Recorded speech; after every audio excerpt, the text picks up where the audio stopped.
it's not asking anything. I think it's okay. Okay. I see recording started. No one is asking. Okay, all good. Okay, Ritesh joined. I think everyone will join now after everything. Five.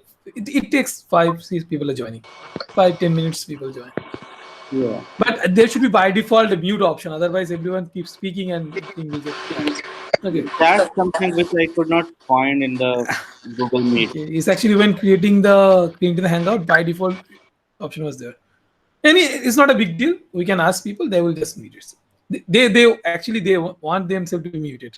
Otherwise, they can't hear me, right? Yeah, So yeah, it's yeah. fine. It's fine. The, let's see. Shivam joined.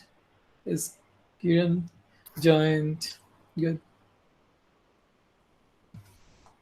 Let's see.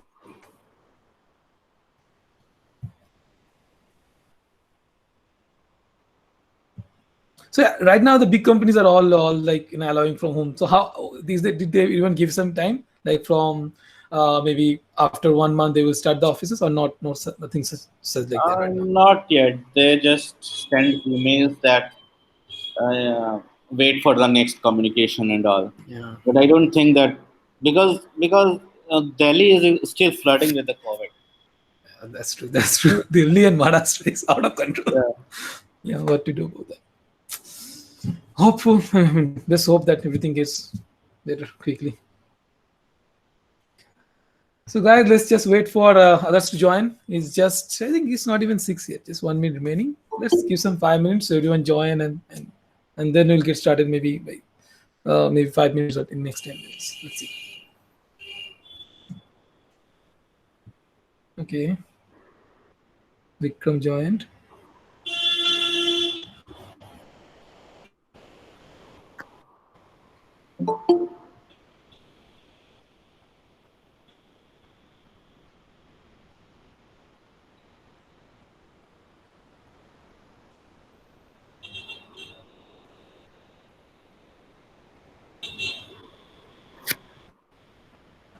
I can just pre-share the document right before we give you the intro, Yeah, I think or I so. should wait.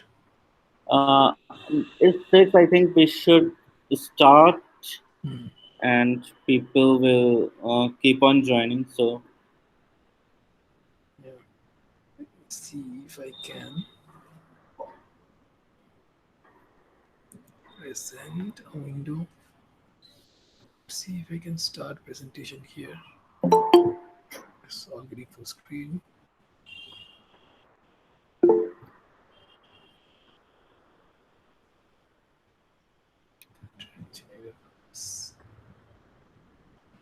Let's see.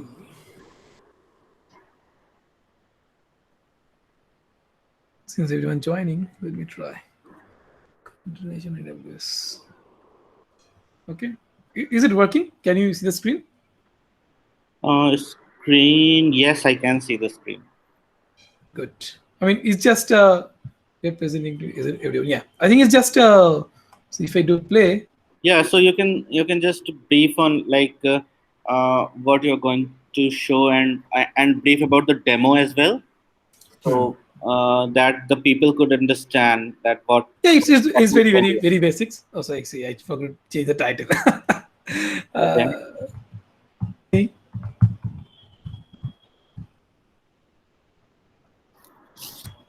This is the topic. Oh. What is just like basic things first, as I always say. What is container? Benefit of containerization, the containerization with Docker, why containerization on AWS, how to achieve containerization on AWS. So this is our agenda today, and I'll be giving very brief. So I will not missing any point. If anyone have any questions, they are free to ask me, and I will be answering this. Okay. And I'll be giving a very small demo like where to find the services they can explore themselves. Maybe in future session we'll be explaining or we'll go into more deeper how to use it. And if anyone really want to, they can go to my YouTube channel and check all the demos. Every demo is already there. Okay. If I click on play, you can see the screen properly. Yeah, I can see if anyone uh, has problem in seeing the screen, they can raise the point. But for me, it's working properly. Hey Abhishek also joined. Hey Abhishek, how are you? Music is muted, right? You're talking in mute, man. Unmute yourself. Okay. Yeah. Okay. Now you're on. How are you? I am good. How are you? Yeah, I'm doing fine as always. Yeah. Okay. Let's see. Everyone joining. So good. Yeah. Maybe we just wait for a couple of more minutes and then see how it goes.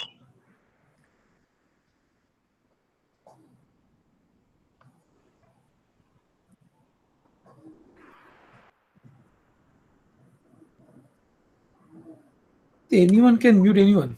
That's the problem.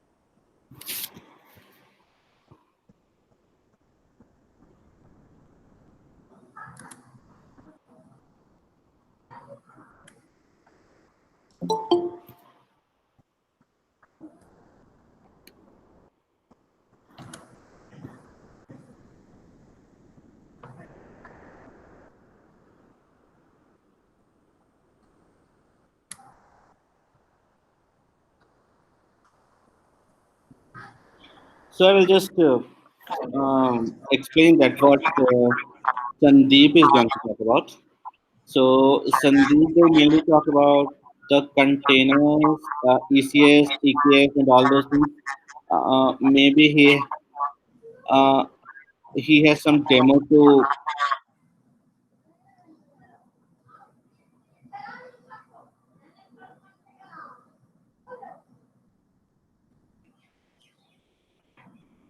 Yeah, go ahead. Go ahead.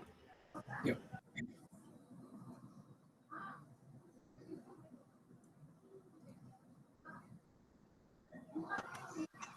Sandeep, your presentation is gone. Just in case.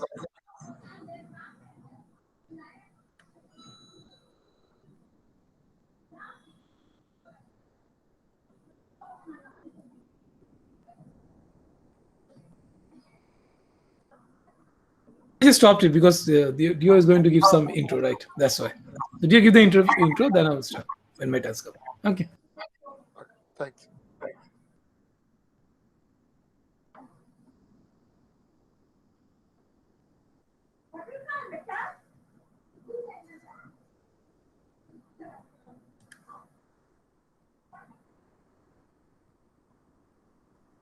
Hey, Dio, are you there?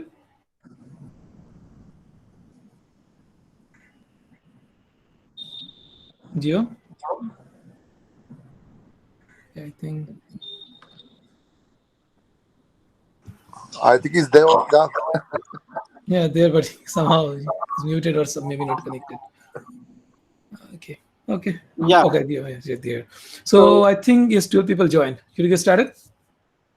yeah, sure. So Sandeep, can you tell about your journey first for like couple of minutes? Sure. So it's Because it's it's a very that's like interesting quite one. inspiring Sorry. for everyone. Can you repeat again? Sorry. That's like quite inspiring for everyone. Your Uh, journey. okay. So it's about like 6 7 years back. I started as a actually my background is not from tech background. It was actually from BCom Commerce. Then I started with computer. I understand about computer, and it became more interested in computer systems and all. As I think why can't make any software in the computer? So that's why I make the shift to software engineering, and there from the from become graduate, I become uh, a software engineer. I started with PHP first, then moved to JavaScript, Node.js, React.js, like a full stack developer. Then I moved to cloud. After knowing the cloud, I need to understand the DevOps also for the deployment and more advanced, advanced deployments, CI/CD pipelines, and that's how I become from a become background to a cloud architect. So that's the journey in short. We have very small tablet. That's why I make it very short. Okay. So Yeah. recently, Sandeep has been, authorized as the AWS Container Hero from Amazon Web Services. So you can read about in on the website actually. So uh, now Sandeep can go ahead with his talk.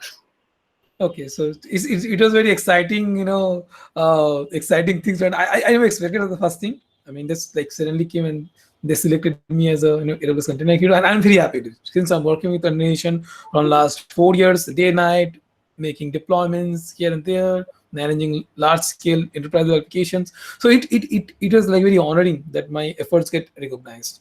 And I want that everyone to understand what coordination is, how we can also achieve the coordination in your applications, and that's how we'll get starting with that. Okay, so let me start the presentation, and it's very neat one. So let me know if everyone can see it. Okay, everyone can see the presentation, right? Do you? Yep, I can. Okay, I think everyone can. Okay, so let's get started. Now, to understand the containerization, you have to first understand what is container. Then we'll be talking about benefit of containerization, and then like we're talking about containerization, but how you can do the containerization. That's using Docker. Then we'll be talking a little bit Docker. Then we'll be talking about why we should be using AWS. I mean, there's a lot of clouds. So what AWS is giving us, so we should be using AWS. And then we'll go for like how to achieve that containerization with AWS. That's how we are planned for this. Okay. So let's go. Now, what is container? That's a very basic question. If you already know, that's great. But if you don't know what is container, think about the virtualization. It's just the next level of virtualization where you package all your requirements, all dependencies and everything, and then you can run that in any operating system where the Docker engine is. I mean, where the coordination engine is running. As showing the image, you can see anywhere. It could be physical, it could be cloud, it could be local machine, anywhere. It could be any OS. Then your coordination engine. Just for example, Docker will be running, and in the Docker image or any image, you will have all of your application, you have all your dependencies installed, and it can run anywhere. Ultimately, that is the goal we can achieve using the containerization.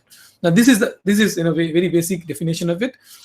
So think of the coordination as like a packaging of your software that you can run anywhere. That's what this container is. Okay. Anyone have any questions? Like what is coordination? If any doubt, they can just ask me, because we don't have a lot of people, right? So you can just answer quickly. Hello.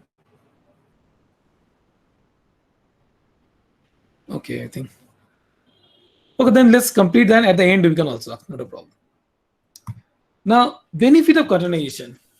First benefit, and actually this is the one of the major benefit, microservices. Now, what is the microservices?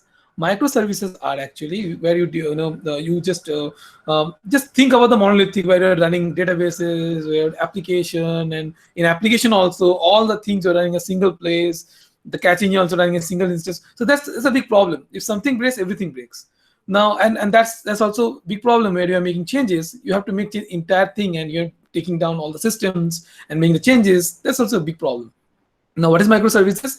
It's a concept, or it's actually a practice where you just say that for this particular service, this is the application should be running for the service to serve that particular goal.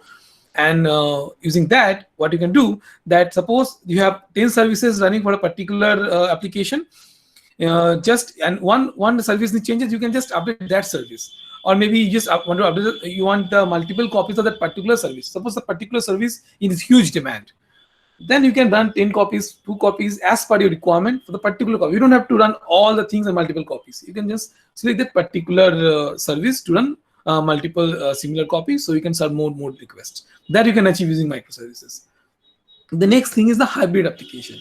Now, container let you standardize how the code is deployed, making easy to use workflow application run between on-premises and cloud. Now, as you can see, the hybrid means that suppose there is a requirement that the application software need to be done in the local machine as well as in the cloud environment. That you can, since you're using containerization, you can easily achieve that part. Application migration to cloud. Now, that's a very, very, very, very good thing, to be honest. That sometimes what happen, you install one application in a server, the requirements are different, then you need to move to another cloud or maybe another machine, and the requirements are different. Sometimes there is a problem of dependency not getting installed, the application not running, a lot of problems. That will never happen, because ultimately this is platform independent. Now the container itself will have its own OS, and that is why when you run that container, that image in any containerization engine, that will run in the same way. There will be no problem on that part. So that, because you already install all your dependencies in that image, and you already, or everything required to run the application. So when you are moving to that image and running in a container, that will work super smooth, and you don't have to worry about the migrating to another cloud or any other places. Batch processing is a very good example of it, where you have ETL jobs running. You can just quickly run in a Docker container, and you can run actually in multiple machines if the requirement increase, because ultimately it's just you have everything ready in an image, and you just run multiple copies of it to make it the process more faster that way. Machine learning use container to quickly scale machine learning models for training, interface, and run them to close your data sources on any platform. Just as saying that if you have your machine learning algorithm running using Docker combination, you don't have to again install the software. You don't have to install anything again. You just already have everything packaged, run as much copies you want, and once that model you build is done, just use it. Platform as service use container to build platforms that remove need of developers to manage infrastructure, standardize how your application are deployed and managed. It's also as simple as to understand. You don't have to do anything. You don't have to do again install do anything. You just already have set up and just running as a service. Okay. Now we have talked about like what is container. We talked about what are the benefits of containerization. Now the question and the big question to you have, how to do it. I mean, how to achieve the containerization, and this is the answer. Now, what is Docker? I mean, we are doing containerization with Docker. So Docker is a containerization engine. Docker, just I'm reading the definition. Docker is a software platform that allows you to build, test, deploy application quickly.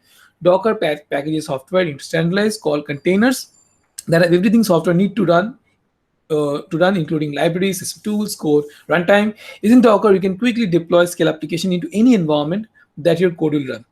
Running Docker and then we're coming to that why you should be using AWS. I mean, in Docker, using Docker. So running Docker on AWS provide developer admin highly reliable low cost way to build, ship, and run distributed application at any scale.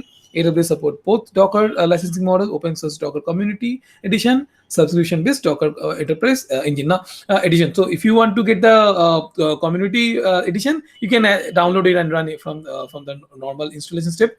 Now, if you want the enterprise edition, there is a AWS marketplace. From there, you can purchase subscription. Now, how the Docker works, you can see the image here, like normal virtualization engine. That normally what happened, you have server host, then hypervisor, which is the virtualization engine here, and in the guest OS, where actually you have the access. You don't have the access to hypervisor, you have the access to guest OS, and there you install the libraries, tools, environment variable. Then you do all kind of setups there, and then you run the application on top of that. Now, what is containerization using in Docker? You have the server host, hypervisor. You don't have access. You may have the access to guest OS, but you will be not worrying about that. You have Docker engine running. You are just worrying about your application. What are the you're packaging the application. What are the requirements are there? You are installing all the dependencies, and you're running the application. So you don't have to actually worry about the guest OS, hypervisor, server, anything. You are focusing on the application development. That's how it became after using the containerization concepts. Okay, so let's read the definition well. Docker works by providing a standardized way to run your code. Docker is an operating system for container, similar to a virtual machine, virtualizes and remove the need of directly manage server hardware, container virtualization, the operating system of a server. Docker is installed in each server that provides a sample, the simple command you can use to build, start and come. Now, here I have not given more into Docker, but I want to say that normally what happened in Docker, in a Docker infrastructure, that you have the access to Docker client, which will be using the Docker command, and in the background there will be Docker engine running and will be managing entire virtualization thing for you. Okay, you can just Google about it with the Docker. You can find more information on that. Now we talked about like how to achieve the containerization in Docker. We talked about what container, what is containerization, benefits of containerization. We talked about the containerization in Docker. Now, why should we be using Docker containerization in AWS? Now, this is a very important one. AWS is the #1 place to run containers, because ultimately 80% of our containers in the cloud, I mean, all over the cloud is running on AWS. Customers such as Samsung, Expedia, KPG, GoDaddy, Snap chooses to run their containerization on AWS because of their security, reliability, and scalability. Now, what more? AWS security model. There is a concept that is, if you are used to AWS, that's secure by default thing. Like everything is denied by default. You are explicitly giving access, and then only things work. Now let's see the definition given by AWS. So secure. AWS offer 210 security compliance governance services. The key feature, which is 40 more than the next target cloud provider. Now they're not taking the name, so I'll be not also taking the name. AWS provides a strong security isolation between the containers and ensure that you are the data security updates, gives you the ability to set granular access permission for any container. Okay, now it's by default. As in the beginning, I'm saying that it's by default secure, since it's following the IAM rules and all. So you don't have to worry that much about it. But yeah, worry about it. Don't just give access to anyone. That will make things more harder. Okay.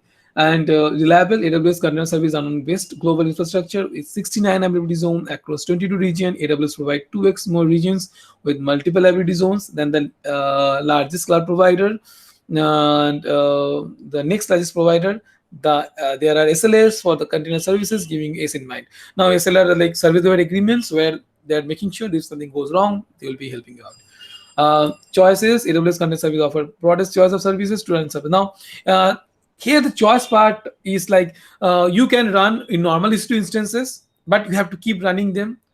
But if there is a intermittent usage kind of thing, that sometimes you need it, sometimes you don't need it, then use the AWS Fargate. I'll be coming to AWS Fargate. I will actually show like where you can find the AWS Fargate part, using which you can just run simply. If you need it, you're running it. If you don't need it, you're not running it. That kind of choice you have. Okay. Now deeply integrated AWS. Now all the containerization services that AWS is providing is actually integrated with all other AWS services. So by default, if you're planning to go for the AWS, if you already have an existing AWS infrastructure and you want to do the containerization part, then it's much more easier for you to do that, because it's all by default, all the system or services are integrated with their own other services. Okay, so just with their definition, AWS container services are deeply integrated with AWS region design. AWS by design. This allow your container application to leverage the breadth and the depth of all AWS cloud platform level networking, monitoring. AWS combines the agility of containers with the elasticity and security of the cloud. It's just as saying. Now these are the key stats: like 80% of all container application running on the AWS, 150% YO growth of AWS container services, 10x EKS usage growth in 1 year. It's just EKS, their Kubernetes engine. It got 10x growth. Fargate usage growth in 1 year is 3x. Weekly image pools using ECR. So ECR is the image repository where you can just push your image. I'll be showing that also. So don't worry. Okay, so we talked about why containerization in AWS. And now we'll be going to how to achieve containerization. Now this is the main part actually. I just wanted to give you some little bit background and then want to come on the main part. Now this is the main part, and this is the service AWS promote most, and you should be using also. Okay, if you don't want to go for the complexity related to Kubernetes, you can just simply go for the ECS. Now let us read out what ECS is. So Amazon Elastic Container Service, or Amazon ECS, is a fully managed container orchestration service, such as customers such as Duolingo, Samsung, GE, Cookpad, and I too and my company too uses ECS and run their most of the sensitive and mission critical application because of its security, reliability, and scalability. ECS is a great choice to run container for several reasons. Now, ECS actually, there are a lot of complexity. Normally, if you want to think about scaling your Dockerization application and doing everything by yourself, that's a big problem, to be honest. I mean, think about it. If you're managing all the EC2 by yourself and doing all kind of complex stuffs, and sometimes that's not something that's very easy. Okay, you have to constant monitoring, doing all the stuffs. You have to develop all your, you have to use the open source tools. That's a bit difficult to manage. Which AWS, if you use the AWS ECS, they're just taking away all the complexities and they're giving actually a platform where you can just simply, create a task with the image you want to run, and just simply run the task, or maybe run task inside a service and achieve the goal. I'll be giving you some overview on that a little bit later, but let us go by what is the definitions. So ECS is a great choice to run containerization for several reasons. First, you can choose to run your ECS cluster using AWS Fargate, which is serverless compute for containers. Fargate removes the need to provision and manage servers. Now, as I told you about, I will be talking about the Fargate. Fargate, normally what happens that if you want to run your Docker, usually you need either, think about now, if you use your local machine, in the local machine you are running everything, you're installing Docker and doing all kind of stuff, but it's running somewhere in your machine. Similarly, if you want to run in the cloud, that means you are actually, usually you should be creating an instance and then installing all the Docker dependencies, the Docker libraries, and everything related to that is required. Then inside that you are going to run your image, but you have to keep the machine running, then only this your application could be running, right?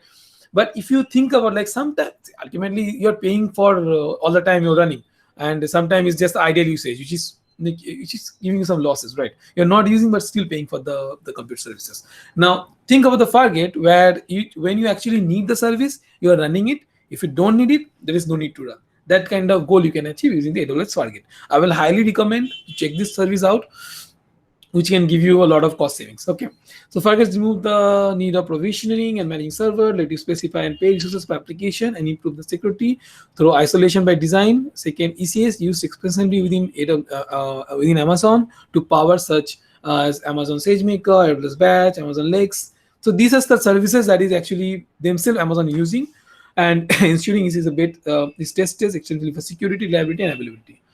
Additionally, because ECS have the fundamental pillar of the key Amazon services, it can natively integrate with other services. Like as we're talking about the service integration with other AWS services, so these are some services which can natively get supported by ECS. So Amazon Route 53, Secrets Manager, AWS Identity and Access Manager, that is the security part, IAM part, and the Amazon CloudWatch, where you can actually get the container level logs, which is very useful these days. I'm actually very using too much.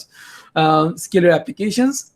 ECS is also like this deploy and scale application. These are the AWS Cloud Deploy that you can also use these days.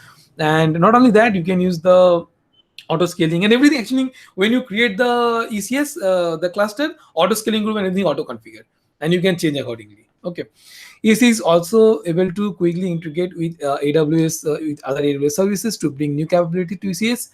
For example, ECS allow you application to flexibly use a mix of Amazon EC2, AWS Fargate with Spot. Now think, just wait here and think of the Spot. So Spot are the unused resources that is Amazon giving you.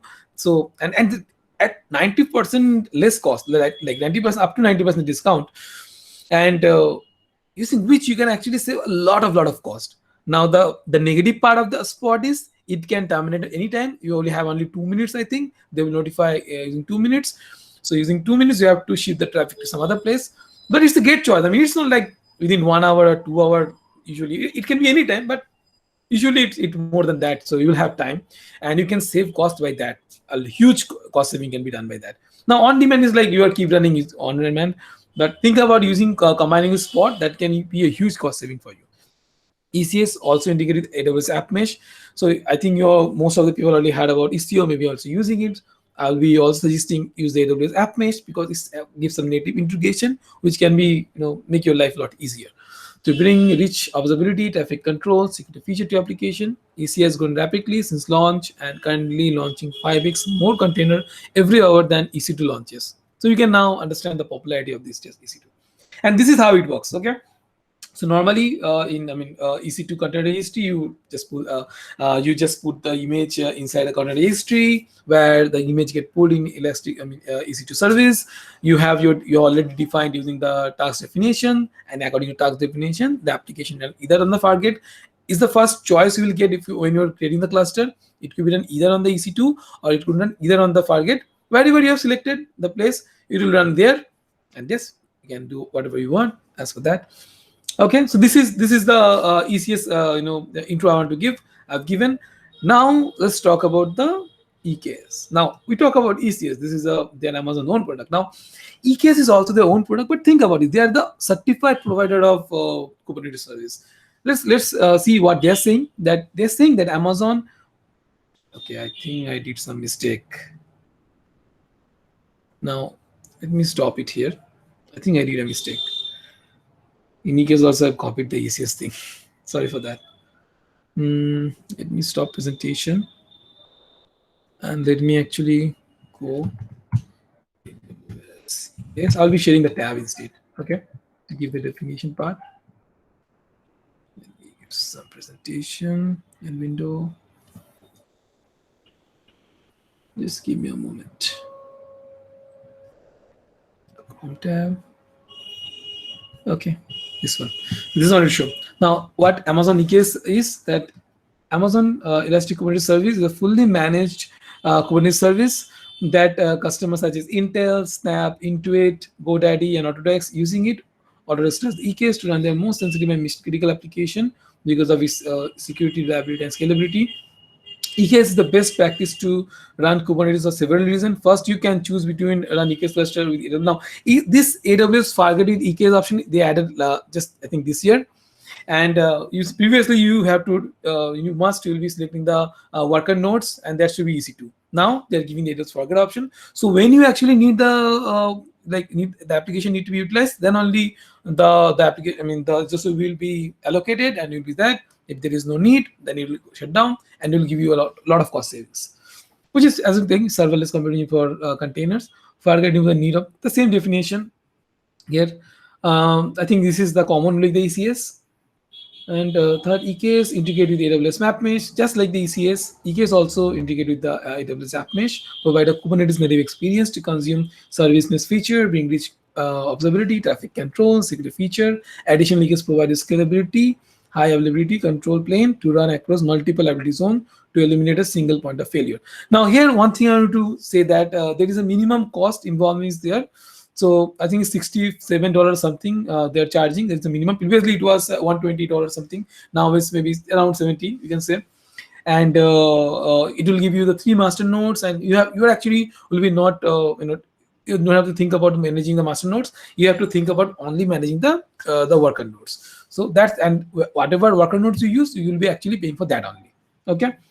So you can run upstream Kubernetes and is certified Kubernetes conformant. So as I'm saying that, as I told at the beginning, that EKS is a certified Kubernetes service provider. So any new service come to the Kubernetes space, it will be coming to EKS sooner or later. Okay. Okay, so it has a benefit like high availability, security, serverless option, built with the community. This is the normal how it works. So just Amazon EKS is the most trusted way to run Kubernetes on EKS. Provision on EKS cluster. It will select the engine like normally is EC2, but you can now select also the Fargate part. Connect to EKS and Kubernetes apps. Here also the image will be coming from. It can come from anywhere. It can come from like the ECR repository, or it can come from the just like in like Docker Hub or any private Docker repository also. That's not a big deal. So it will work there from there also.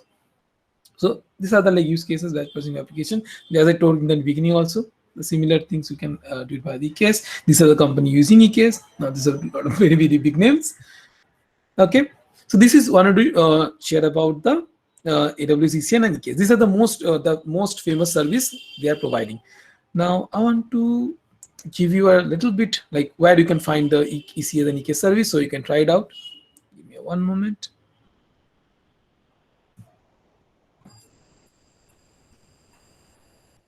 So just let me share it.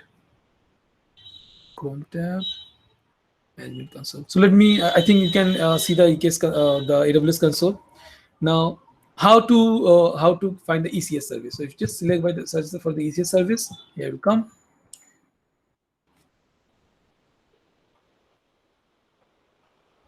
You load it. Now I had a test cluster. That how will get started. So this is, if you come to ECS, you are getting started. First, you have to, when you click on the create cluster, you will get 3 choices. What is the networking only? There is a Fargate part. Now here it is a serverless option, as I told in the we talked about in the presentation also, or in the main link, where it is serverless option. So we'll be actually needing it. You'll be utilizing it. When the utilization, the need is no more, you will be stopping the container or the task here. Okay, and this is the cluster will keep it running. If you use the EC2 Linux for networking, the EC2 machine will keep running. You run task or not, that doesn't matter. It will keep running, and you will have to pay the payment. According to how many hours you run, you have to make sure of that. Now this is the Windows option. If you need the instead of Linux, if you need Windows, you can go with that. Let's select the EC2 Linux and networking. Next step. Here, just click any cluster name. Just say like test like AWS user group demo. You can create empty cluster, but I don't want to use the empty cluster. You have the spot option. Like you can select the on-demand and spot. If you click on the spot, you will say what are the instance type you want to utilize. You can manage. You can select between multiple instance types, or you can just say the diverse lowest price. And lowest in lowest price also you can say like what is the and actually the very good thing about it, you're not managing the bidding and all. You can just simply saying what is the lowest price, will be utilizing that. So normally in on demand, what you pay, it will be a lot less pay if you go that way. Okay. Now let's I don't want to go with spot. I'll be saying that not that much. I just want a T2. Just say T2 medium. Just I want to just run it one instance. Amazon. Now here you have two options: Linux, Amazon Linux image 1 and 2. I will say with the latest one. Whatever memory requirement your application have, you can go. If you really want the key pair, you want to like log in the main instance that EC2 running. If you want to, you can do, but I will never suggest that part because you should never be tangling with the EC2 instances. You just should be think about your application and the configuration part. Okay, that should be your their ultimate goal here. Now, this is the important part. So you up to this part, you're selecting what kind of instance, what is the name and all. This is the very important part. Now, if you don't know about the networking part, I will first say understand the networking very well, then only go for this. Otherwise, not now, maybe in the future, you'll get a lot of problems. So if you already have some kind of VPC, like I for previous few demos, I use this, so I have the option. But I would say for each cluster, it's good practice to have a new VPC. I always say that, okay, because they will be creating all the resources for you, so you don't have to worry about anything. The security group also will be created, the CRA block, and this is the default port that you want to allow. It again is up to your choice. If you want to give any role, like container instance IAM role, you can give. Like by default, they will be creating that. If you don't want, select any new, you can just always create a new, but I already have it, so I'm just using it. If you want to get more insight how the application logs and the container logs, to be honest, you can enable the container insights, but make sure that it will cost you something if there is a lot of, there is a limit, right, on the AWS CloudWatch also. So after the free trial over, they will keep you charging. Okay, and create it. See how it started. ECS cluster, ECS instance IAM policy. Then this is how it's happening. There is a CloudFormation stack running. Now, what is CloudFormation? It's a YML configured template where all the resources needed to run this or create this cluster is there, and it will keep running. It will keep creating everything that is required.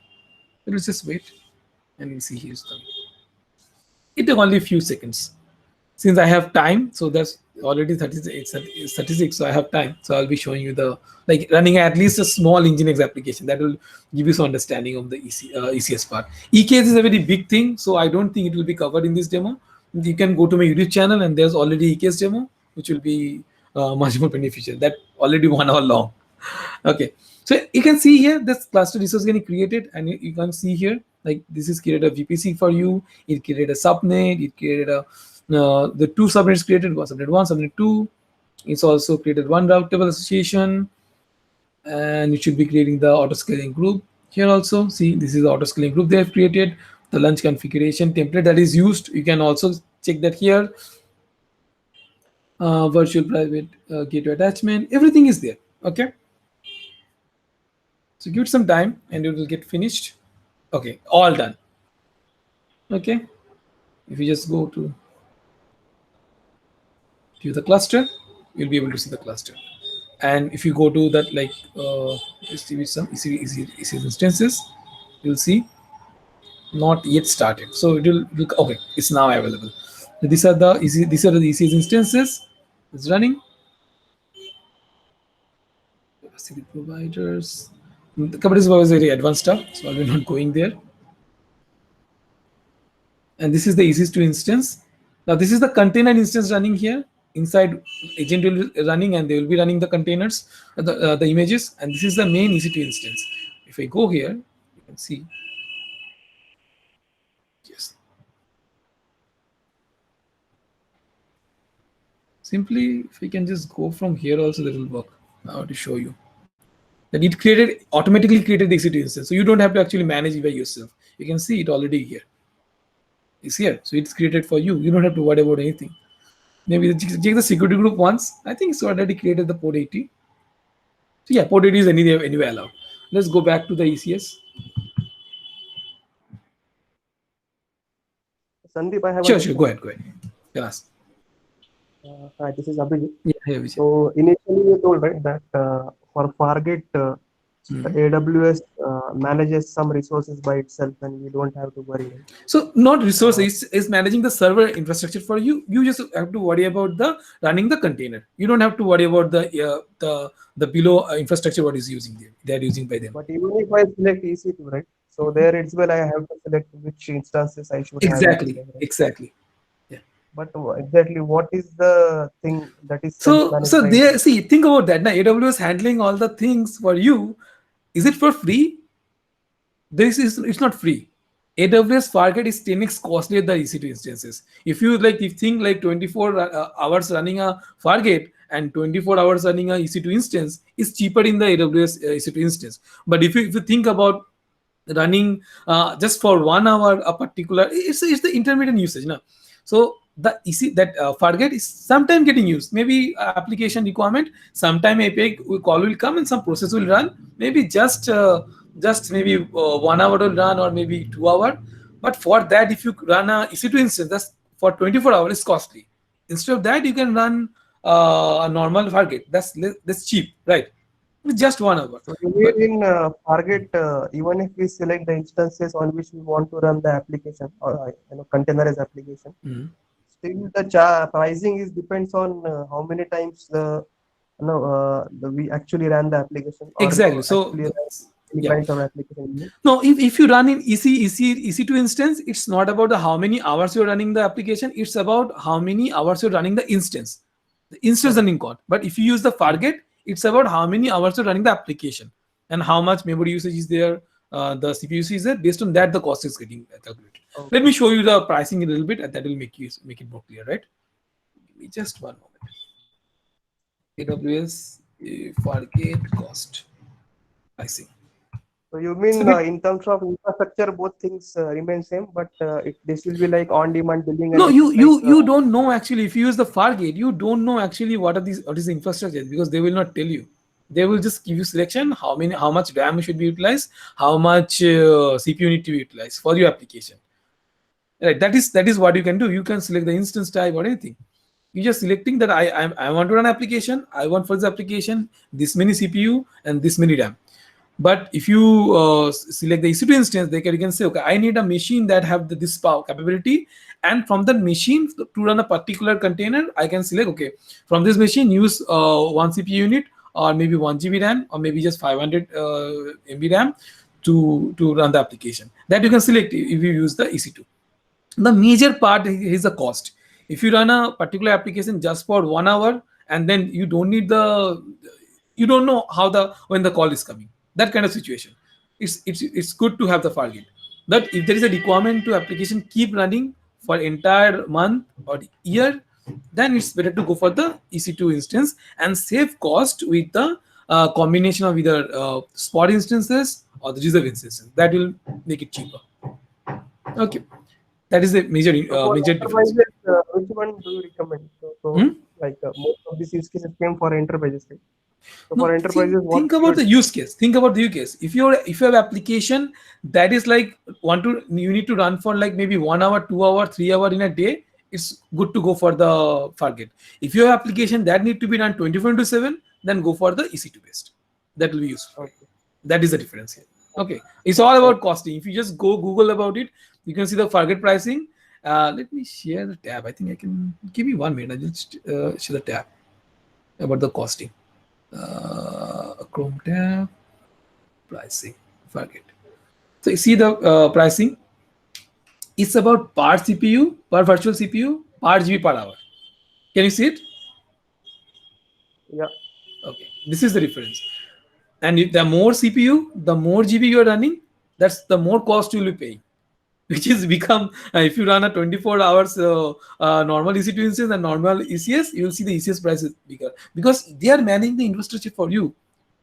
Of course, they will charge higher normal than normal EC2 instances, right? But they have the saving plan also. So now if you go for savings plan, there is saving plans available. Separate configuration. This is the separate configuration. Like how should be see as per the application requirement. If your application need 4 CPU RAM, maximum 8 GB to 30 GB, 4 CPU and RAM, you can select between that. So these are the ways the cost calculation works. So here is one. They have already given the example. You can just follow that one. Okay. Let's get back to. So you understand the. And also Sorry. Initially, you selected 8 instances, I guess, right, for forget configuration. And suppose we have some unwanted demands in place from as a part of a client server architecture where I got too many requests, right? And my current instances are not able to cope up at whatever the default instances I have given. So how does it scale above that? Yeah. So you have to. I'll be showing you. You have to actually think about the auto scaling group. I think you already know about the auto scaling groups, right? In AWS. Yeah. So the ECS actually integrated with the auto scaling group. As the demand increase, the auto scaling group will add more instances, and the load will get balanced accordingly. Okay, that you can do. I'll be showing you how to also using the service-based configuration. You can do it. Okay, let me share the ECS part. Okay. So let me just share like the how you can run application here. Then you can we can talk about a little bit about auto scaling. Okay. So this is the test. This is the test demo we have used for this. You have to first create the task definition here. Like I want to create a one for Docker. Let's say here is the 2 options. Since it's EC2 based, you should be selecting the EC2. Okay.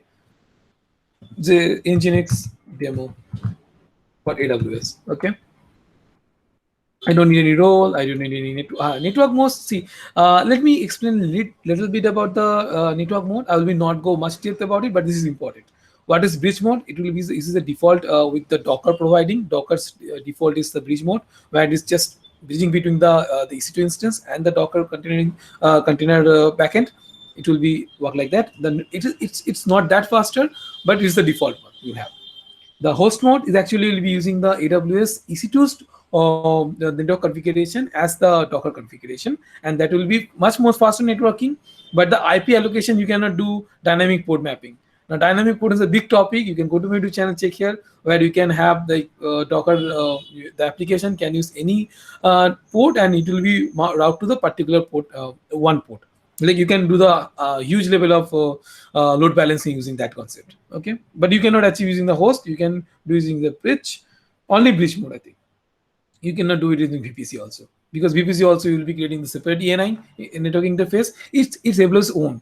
So your containers in task will share the ENI, that is Elastic Networking Interface, using a common network stack. Port mapping can only specific container ports. Any existing host port will be removed. As I'm saying, you cannot have the dynamic port mapping using the AWS VPC. You can only have in the host mode. Sorry, bridge mode. So we'll go for the bridge mode. We don't need a execution role. Then I think I have this one. Okay. Either you can create one or you can select one. I already have one. Just go for the select one. It will create automatically. Now, this is a very important point. Like your application, what is the task size? Your application, think about your application, a task here. This is how they're defining it. So your task size, in the task memory, you can say like my application is there. I need like maybe 500 MB of RAM memory and maybe 2 virtual CPUs.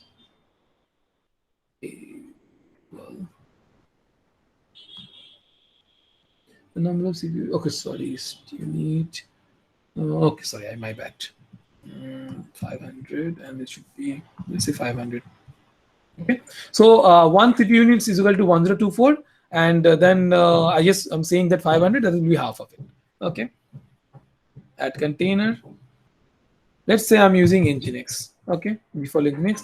Now it could be your any repository normally is the ECR. I will show you the what is ECR. But think about that like any in Docker GitHub. Here also same thing. I'm just using the Nginx latest one. It will pull from the if you don't mention the exact URL, it will pull from the Docker Hub. Okay. See, this is the private office. Since it's a public, I don't need anyone. Let's say soft limit of like 300. Port mapping I want, since the default one is 80, 81. Container host for 80, container for 80. I think all defaults are good. You don't have to think about anything else. Okay, we're good to go. We have this ready. I'm not going to all these complexities. Let's go create. Because this is, if we go to more and more, we don't have that much time, right? So yeah, we have the version 1. There you have the task definition versioning here, which is very good. So if you something goes wrong, you can always use the previous configuration to make sure everything runs well. Okay. Now let's go back to cluster. Let's say you have the cluster here. Now there is two things. One is service. The service is to make sure that your application scalability and everything work fine. I will just create one service maybe a little bit later. Let's go with the task. So running a task. Let's say select a task. Yes, it should be EC2 because we created EC2 cluster. Let's say Nginx AWS. Your already cluster is here. See, the image is already selected. You can select according to your need. The version you can select from here. You can have multiple versions. So whatever version you run, you can run. I don't need task, any task group. It is okay. Okay. I think it looks good. Another task. So it will take some time. See, it's the status you can see when it's running mode, then you can try and run. So see everything working. It will not take much time. It's running. So where you can check if you click here. Okay. The family demo is running. You can see the logs here. This is the link. And let me share that it's running. So you can see I didn't do any coding and not doing anything. I'm running the Nginx application. Let me share that part. Chrome tab. Nginx. You can see the application is running here in this particular thing. Now this is a very easy example. I want to show you using the service. I think everyone can see it. So it's running now. And you can do more complex. This is a free, that's a free open image, but you can select any image as per your need. Show that part from where you can do it using AWS ECR. Chrome tab, ECS. Okay, normally you should be doing, you should be going to repositories, that is ECR. Give it some time so it will get loaded. There you can just create repository. Just say is like, your custom image or any name you can give. It's up to you actually, it doesn't matter. Okay, if you want immutability, I don't think we'll be needing immutability much. See, this is a very new feature actually. Suppose you're going to use an image that you're not sure about the security, you can enable that, and it's a free of cost, 100% free. Okay, so you can say enabled. It's good practice. Okay, and if you click here, if you see the push command, so you already first do the login, configure the AWS CLI properly.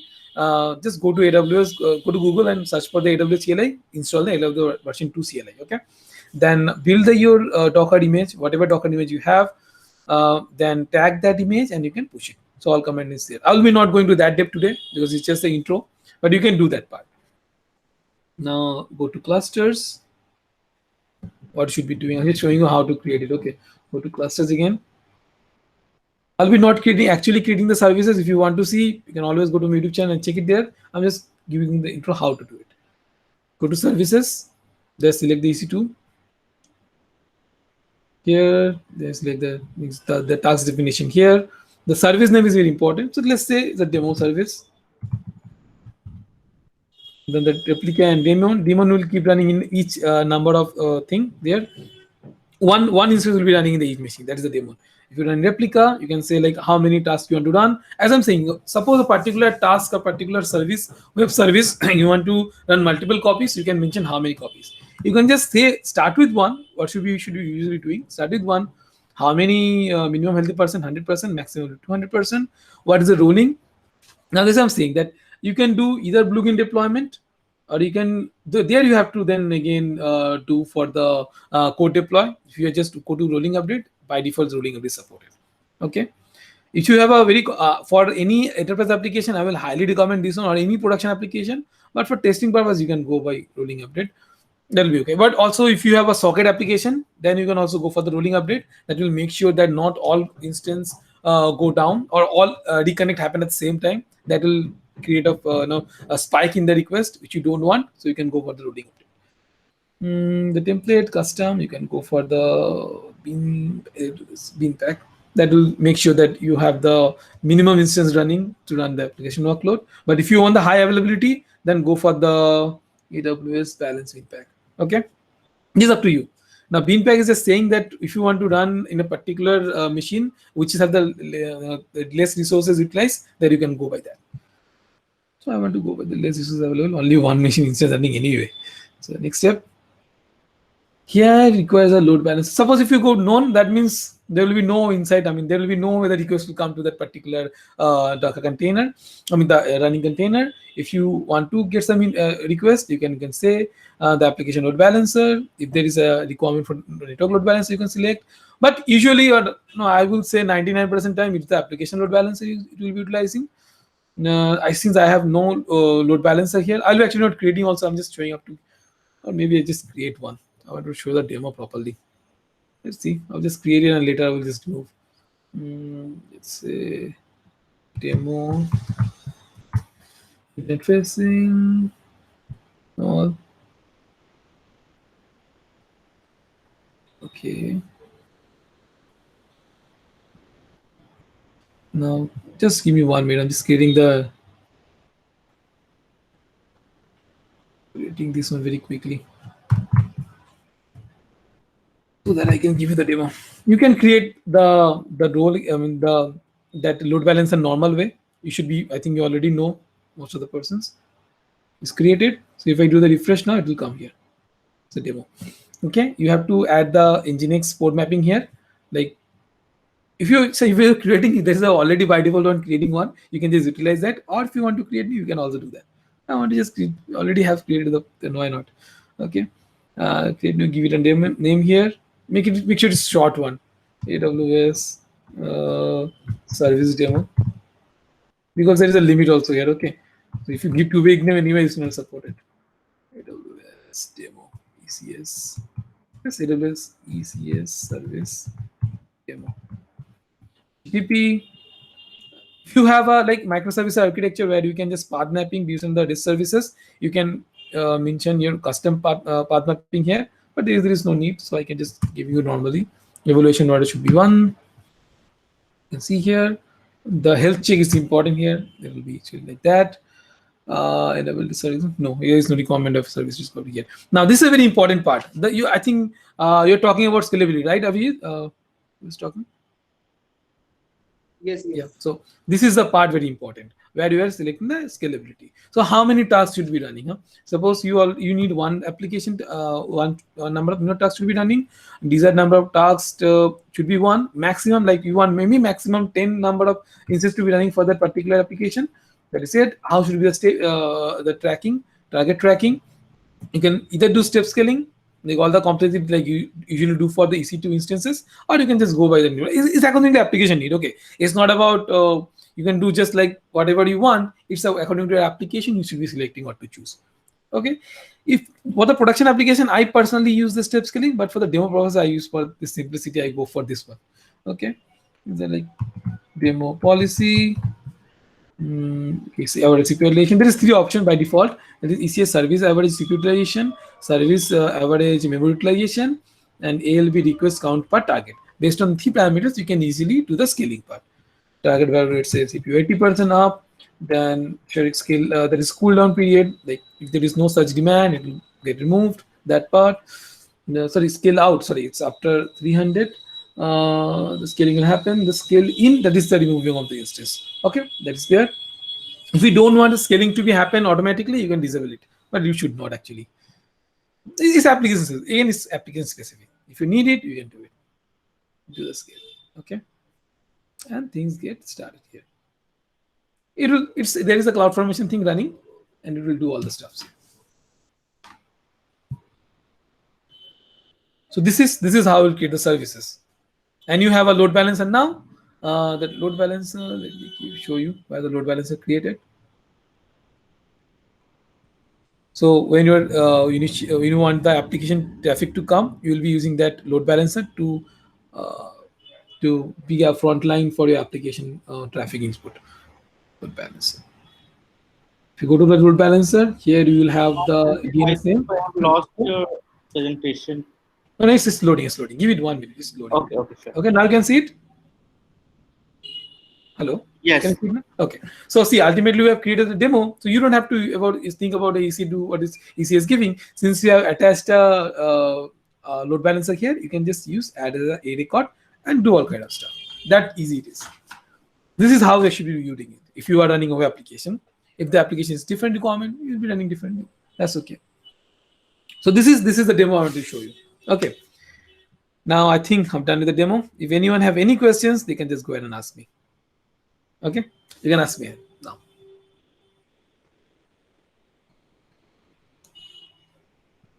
So if anyone have any question, they can just go ahead and ask.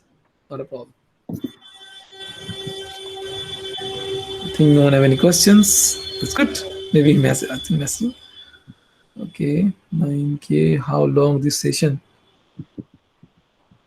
Okay. Hello, Sandeep. Vikram this side. Okay, hey Vikram. Actually, my question is related to log related. Like we have a Nginx server, and I need to log that type. Like I can grab and filter out these log. Like how can I store the log and in ECS container?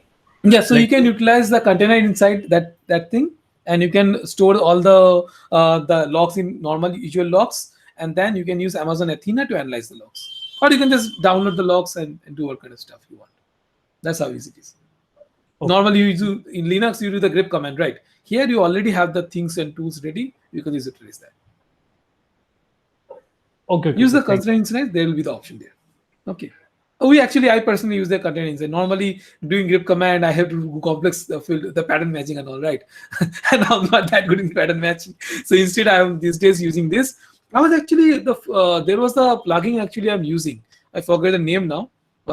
Previously, there was no such container logs tracking there for using CloudWatch. So I was using an OpenSys solution. I forget the name since I'm not using for last 5-6 months. AWS container log monitoring of CloudWatch. So this is the link. I'm just giving you the messaging. You can just go ahead with that. Okay. Okay. Thank you. Okay, in the messaging. Okay, so if anyone have any more questions, you can ask. Not a problem. I think I completed by 1 hour. Very quick. Okay.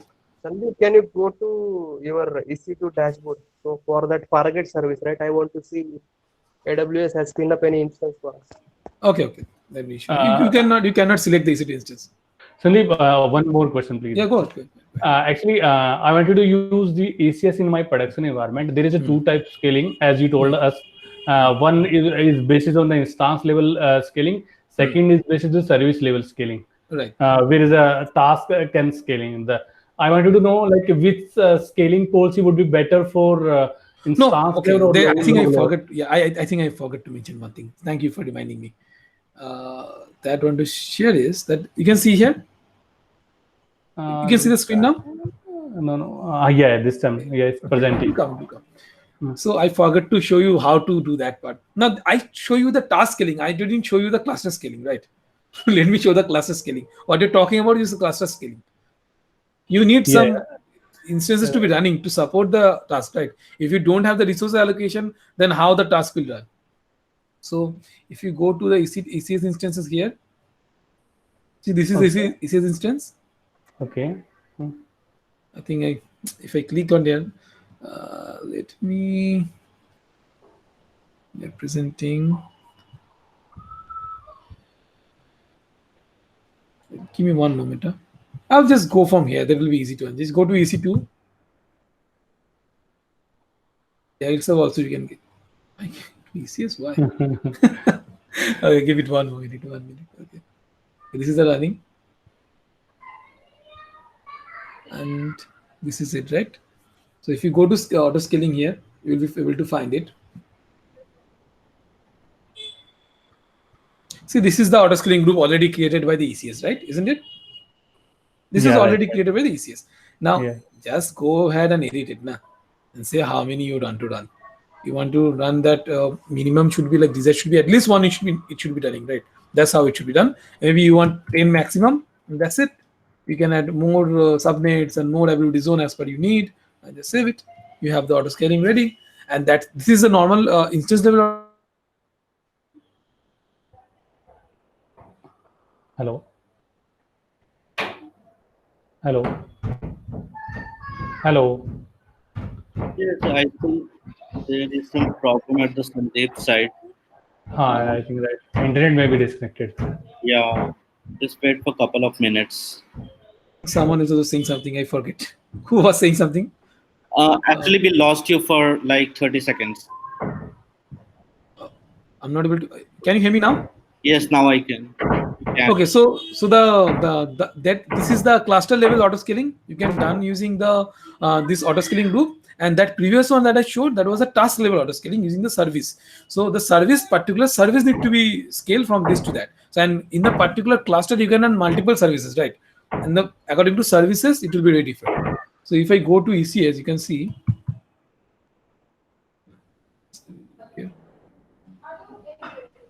Come here. You can see one service, you can create another service. So inside one cluster, you can run n number of services, and that for each service, it should be different load balancer, and that will be different requirement, or it could be the same load balancer also using a different path. You can do that kind of stuff.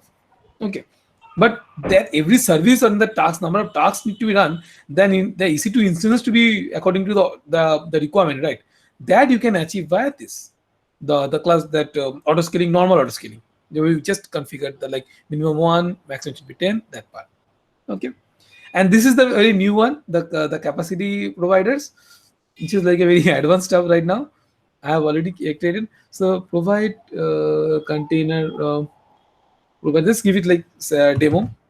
Now this will manage the entire auto scaling for you. You don't have to do anything manual again. Like auto scaling group. That auto scaling group also can be managed by this. So according to normally what happened that your application utilizing even the maximum number of your set values, then what to do? If you use this one, manually enter this auto scaling group. I don't know. This is if you use this one, and target capacity should be 100% enabled.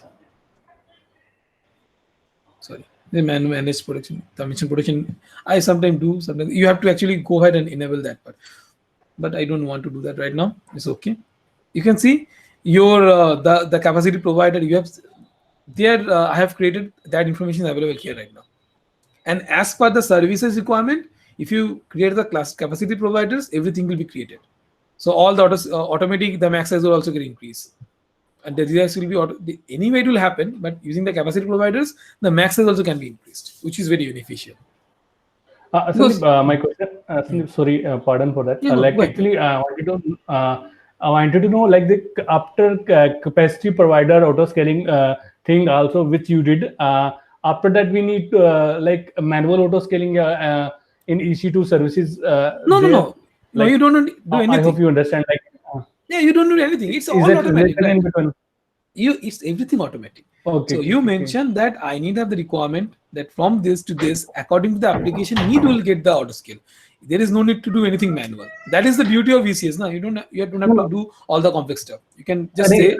Sandeep, actually, my question is that like where two types we can define the auto scaling. If one is we can go in EC2 services, then we can choose the auto scaling. The second option, as you told us, the capacity provider, right? Yeah. Like I think we have to choose the single option in those options, right? No, you can do combination. That's what I'm telling you. Now you have a lot of things. So you can either do the auto scaling via that from the EC2 console and then do the manual part, and with the combination of this one also. So it's up to using the both ways you can do the auto scaling. It's not like you have any restriction.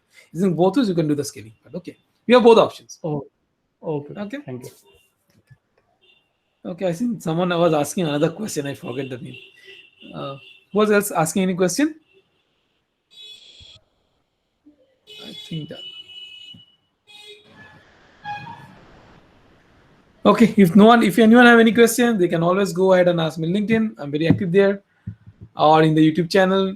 Go to and check the videos. And let me go to give you the YouTube channel link, so you can actually go ahead and check. There's a lot of tutorials available, a lot of playlists available. You can actually check here. I've given in the comment section. There you can go ahead and all these ECS from the beginning. There is a series itself, the ECS series. You can learn the ECS series. Give me one moment. Playlist, I should be having that. Just a moment. Playlist. ECS.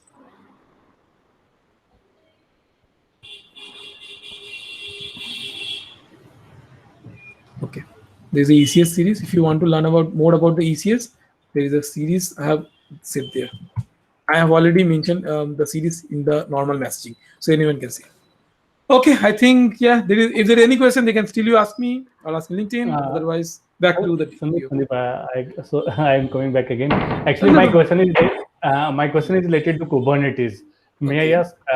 Actually, I have basic knowledge about the Kubernetes, like daemon set and all that thing. But I'm new in Kubernetes. I don't know which thing is mandatory and as per the market, market requirement. Like Istio, I don't know what Istio, what's traffic. I wanted to know from your side which things are important in aspects of in terms of Kubernetes. Like we need to learn that. Like. So first thing you should be learning about the basic stuff, like what is the pod, what is the ingress traffic, how the ingress traffic goes, what are the Docker engine inside in a container, how many pods you can run. Okay. These are the basic stuff need to understand first. Like in EKS, not think about the EKS. It should be all AWS specific, but you have to first understand how the basic Kubernetes works. Like the pods, then how you can do the cluster IP assigning, how can you do the networking stuff. Then how can you use the Kubernetes commands? That's more important. So understand the basics first, then go for the advanced stuff. Yeah. Sandeep, actually, I am Kubernetes certified. I have basic knowledge about that, like all that thing. That's good. But I wanted to know like the advanced level Kubernetes. What thing I need to learn for advanced Kubernetes? Advanced Kubernetes, you need to understand about the route trafficking using Istio, the canary deployment, shadow deployment, those advanced deployment you need to learn. So learn about the advanced deployment mechanisms, learn about the Istio, that is a service mesh. Also, if you work in the AWS services, then learn about the AWS app mesh also. I think that will be good start for the advanced stuff. Then also think about advanced traffic assigning. And then one more thing was there. I think you have to think about the cost reduction using the spot instances or like reserve instances and mechanisms. Use this kind of thing. That will be a little bit advanced stuff. Okay, those are the important stuff. Like you already know the basics. Now think about the performance improvement and the cost reductions, the better traffic routing and the better deployment mechanisms. That will be featuring more. Thank you. Thank you. Thank you. Okay. Okay, if anyone have any questions, I think no one has a question. So Dio, I think, I'm done. Okay, thanks, Sandeep. Yeah, no problem. Yeah, that was insightful actually. So yeah. So now I think Abhishek can go ahead with the container security part. And Abhishek would like Abhishek can introduce himself actually because I have worked with him like for around 1 year, and he was one of the best colleagues when it comes to the cloud technologies and the containers. So he has more than 10 years. He has around 15 or 6 years of experience in DevOps and cloud and containers, and he is a technology veteran. So, Abhishek, can you please proceed with your introduction and then start with the container security part? Right. Thank you, Deo. I'll also switch on my video for a bit of time, and then we can go ahead from there. So I hope everybody can see me right now. So yes. I am Srivastav. I am currently working with Xebia in the capacity of an associate director, and I have about 15 years of work experience. Out of college, I was only known for automation. There was nothing which I was good with especially with development technologies. So I started with as a configuration engineer, then moved to build deployment releases, and then further moved to containers and cloud and security. And now basically I'm kind of like, working as a global architect with teams which is, segregated across different geographies, with a very special emphasis on AWS as a cloud and also the security aspect of it. So I thought it would be good for all of us to kind of, just join in and then, try to see what is going on, on the security side of AWS. And then definitely, if you guys have any questions, we can definitely take it up, at the end of the session. So my internet is like a little choppy, so I'll be switching off the video, but I'll present my presentation and then we'll take it from there. Okay.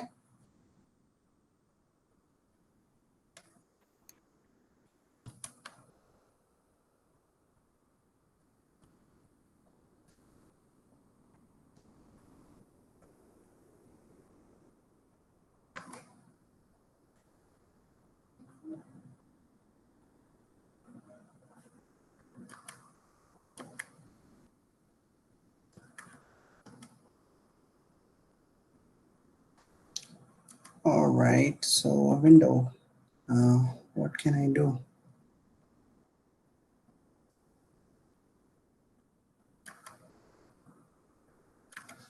So can everyone see my window? Can you guys see the presentation? Yeah, we can see. Yes, we can. Okay, all right, good.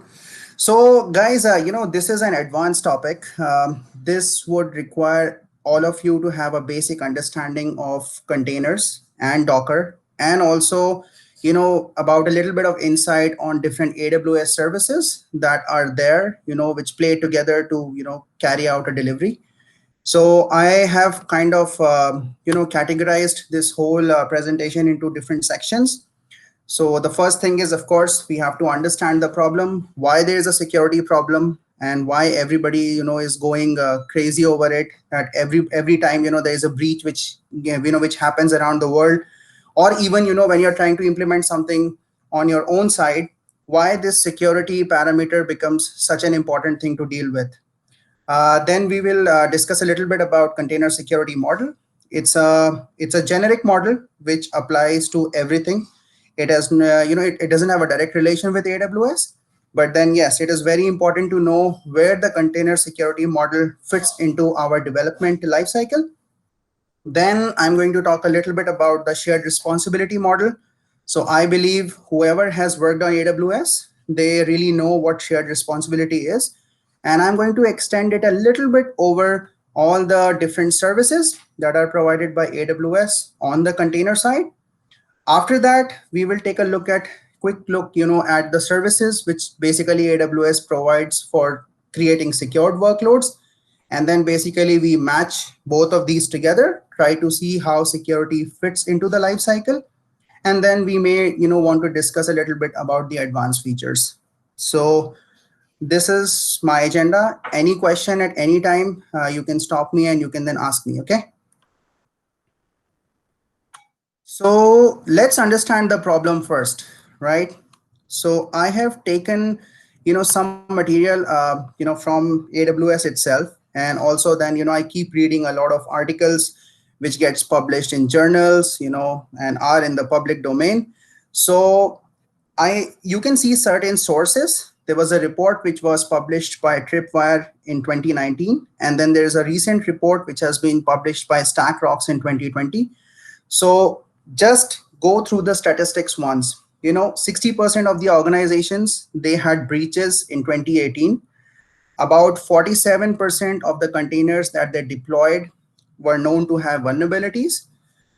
They basically came up with different kind of concerns, out of which the top three were, inadequate container security knowledge, limited visibility into the security of containers, and inability to assess risk in container images prior to deployment. There have been breaches, a lot of them, especially in the last 3 years, and including large and small companies. And the average cost of a data breach till date is about $4 million, which is a huge amount. So any company that has been, affected by this, have to, suffer this much of loss, at the end of it. Approximately 60% of the small business that experience a data breach are out of business. So they cannot sustain because the cost is just too high, for the breach that actually occurs. And the strange thing was that it was 60% in 2018, and now it has gone up to almost 94%. So this area is really becoming the hotbed. And that is why, everything ops is now SecOps. So DevOps is DevSecOps, CloudOps is CloudSecOps.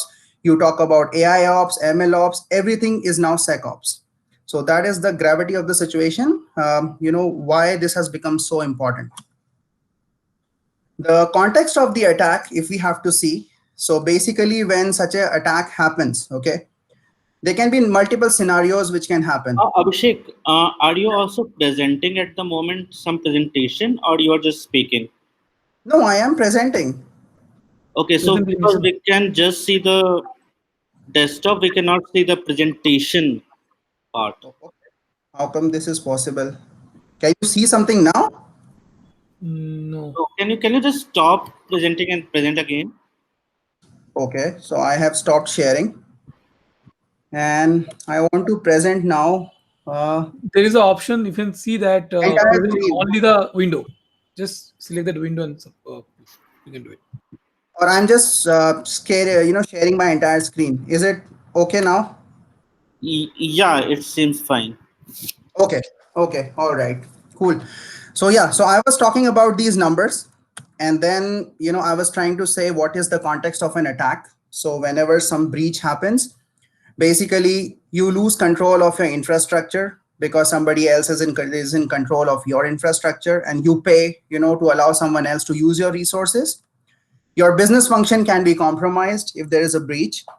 Your resources may be used for nefarious purposes. So maybe somebody would just start to mint a Bitcoin or something, and then you have to ultimately pay for that. And then the frequency of these events has really increased for all the customers for most of the companies. So that's the context of the attack. If I just drill it down more to the container level, so there can be a container image corruption. I have certain examples that inside Docker Hub there was an incident reported in June 2018 when one of the image was being used to mine cryptocurrency. Similarly, Tesla was exploited in 2018. Again, it used a dependency that had malware, and ultimately, when they deployed that container into their production, somebody started mining cryptocurrency, and they actually had to suffer a good monetary loss. And then the usual, way of working is we do create containers, but we never harden them. In a way, we do things like servers and underlying infrastructure. So these are the common analogy, and that is why container security has really become a very important topic of discussion in today's meetings with the CXOs. So let me talk a little bit about container security model. So this is the container security model, which has been conceptualized by a lot of cloud companies coming in together. It was pioneered by AWS itself. They call it defense in depth also. So if you see, start looking at from the very bottom, right?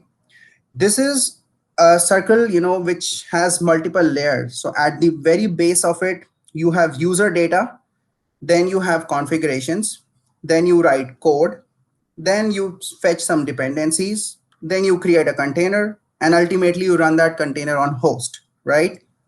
So if we really have to think from the perspective of a security model, each of these layers, gives us a challenge where there is some kind of difference related to the security. So in user data, you can have some leaks, where the data is not properly encrypted in transit or in rest, or some unauthorized access can actually, access that data. Similarly, for configuration, you might be using clear text credentials to connect your one layer of application to another layer. Your code is not adhering to proper security standards, so you do not do SAST and DAST together. The dependencies, we just go to some public registry and we start pulling off the images without even knowing what exactly they're purposed for. Container, again, you can introduce a lot of risk with your container. I hope everyone knows that if you don't define a user, then all the containers by default run as a permission of root. So you can technically, get or hack a container and then, destroy the entire underlying, operating system. And then at the host level, definitely there are vulnerabilities which are being reported in kernels, in other part of the OS. So they have to be patched, at a regular interval. So this is the security model, a very holistic one, which basically encapsulates everything from top to bottom and can tell us where are the deficiencies in terms of security, that we really need to think about, right? So any questions?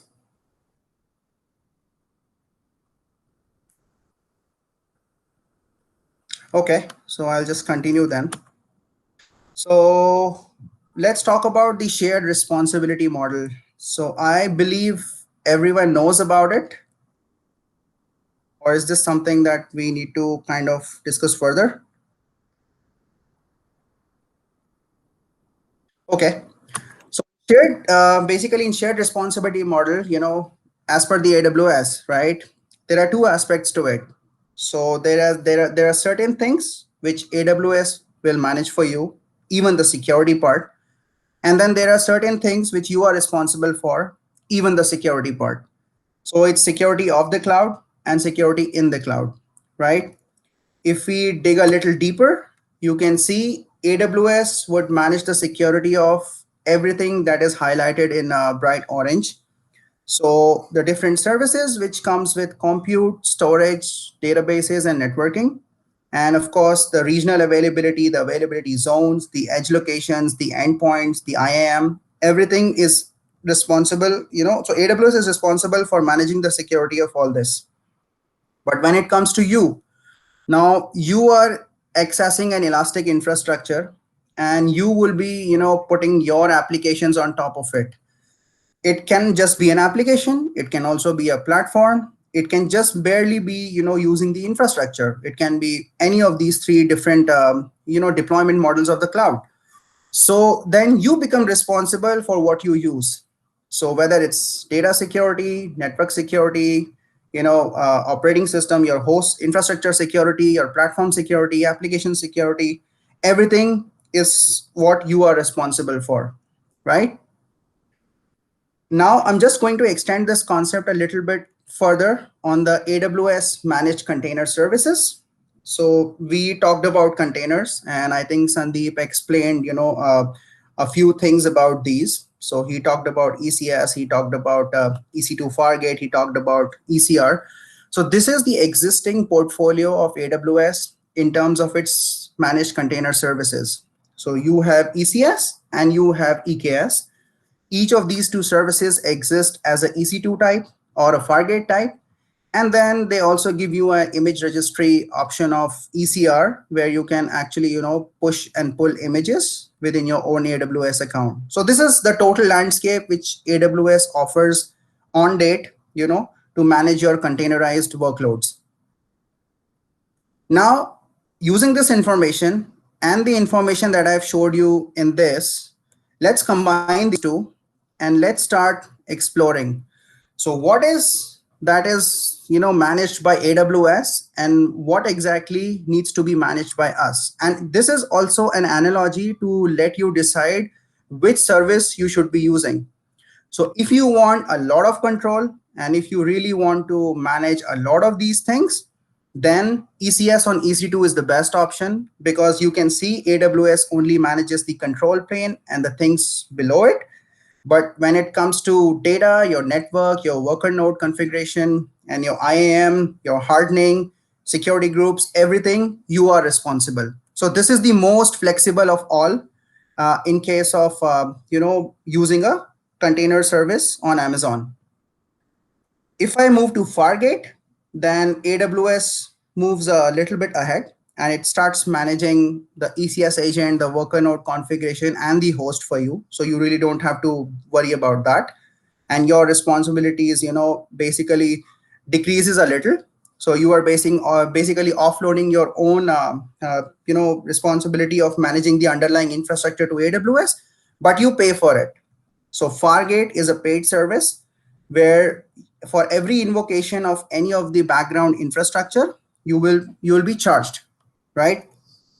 Similarly, I can go for EKS on EC2. So again, if I'm using EKS and I'm using the EC2 type, the EKS control plane is completely managed by AWS.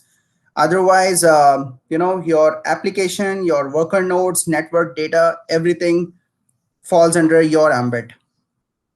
And then if I go for EKS on Fargate itself, it's exactly the same story. So worker node configuration, the infrastructure part will be moved to AWS, and then the remaining things will stay with you. So in all these 4 diagrams, you can still see that there is a lot to deal with when it comes to security, because AWS ultimately is just taking care of a few things. It is not deciding what should be the data security level, what should be the network security level, what should be the IAM roles and policies, what should be done at the task and the container on the application level. So these are the different things which you still need to think about at every point of time while designing a secured application workload. And AWS will not do it for you. So your container security portfolio actually includes all of this. It not only includes the security of your container, but also how it is going to be hosted, how it is going to be networked, how it is going to deal with sensitive data. All these aspects then start to pitch in together when we talk about container security on AWS. Okay. So any questions?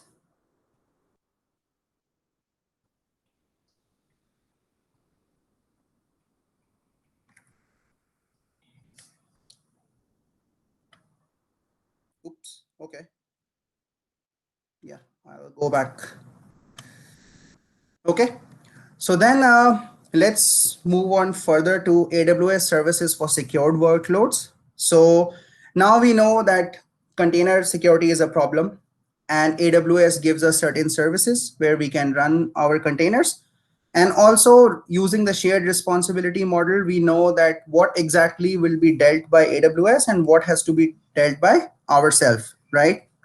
Now let us look at some services which AWS provides you out of the box purely for security.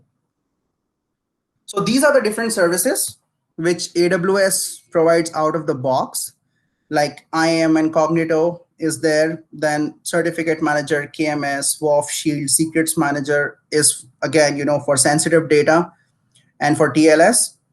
There are detective services like Trusted Advisor, Guard Duty, CloudTrail, and Security Hub. And then definitely there are responsive services, which is again, Lambda, X-Ray, and CloudWatch. Now what I do is, so these are the services which are given to me by AWS. And initially we saw what the container security model needs to be. So we combine both of them. And now we have to start thinking about how we can use all these different tools to address the issue that we have identified at each of these levels, whether it's user data, config code, dependencies, container, or the host itself. So let's get to the point. So I think I've talked about containers a little bit. I've talked about AWS, the services, how they can be mapped. How do we secure the container lifecycle? So this is about securing your image. So I'm sure a lot of you must be using Docker, and there are certain basic security principles that everybody needs to adhere to, while creating that image or while inspecting that image for somebody else. And I always probably, try to adhere to these principles so that we know what exactly, is the artifact that we are dealing with. So we should always start with a known base image. We should always know who has published the image or where did the image has come from. We should not blindly, just go to Docker Hub or any public registry and start pulling off, even the Alpine images, because you don't know what is sitting inside it. And that gives us the first point of, confidence. If we know what the base image is and who is the provider and whether the provider is a trusted source or not, that can solve a lot of problem for us. Also, I've seen, that most of the times, every single dependencies for example, Node, right? Of course, Node, the community is working on releasing new versions every day. But every single time we just go and blindly, pull the latest image. We don't know whether it's stable. We don't know who has pushed it there. So we should always get into a practice of, do a digest-based pull where a certain image has received enough responses from the community that it is safe to use. So we should always try to practice, using a defined tag or digest instead of simply pulling out the latest image. Of course, containers are meant to be portable. So it should not be the case that you should always have a base OS or an Alpine OS as a part of a container. Okay. Most of the development technologies are platform independent. So you don't really have to care whether your underlying infrastructure is Linux or Windows or whatever. So you can get to a level where you can have just an empty base image. You really do not want to have an OS image as the base image. And from the kernel, it will directly communicate with the bootfs, and it will inherit the property of the underlying OS, and it can still resolve every single thing, that is required to run the container. So in this case, we basically secure ourselves because now the vulnerability is completely in our hands. Whatever we do in our Docker file, whatever commands we issue, that will decide how vulnerable that container is, because now we are not even using any base images. So this practice is now, picking up a lot, and maybe, it is going to grow, big going forward. As I previously mentioned, always should be specifying a user in Docker file, because by default it runs as root, and we don't want to compromise our containers, just in case somebody gets their hand on it and, they start disturbing the entire ecosystem. We should never store any sensitive data in our images. So all that part has to be dealt separately. And we should always use labels for metadata so that we clearly know who is the author of that image, what is the purpose of that image, what version that image is going to be, and what problem it is trying to solve. So usage of labels in a container image always guarantees that it is a safe, secure image, because we can trace the origin about it. So any questions on this?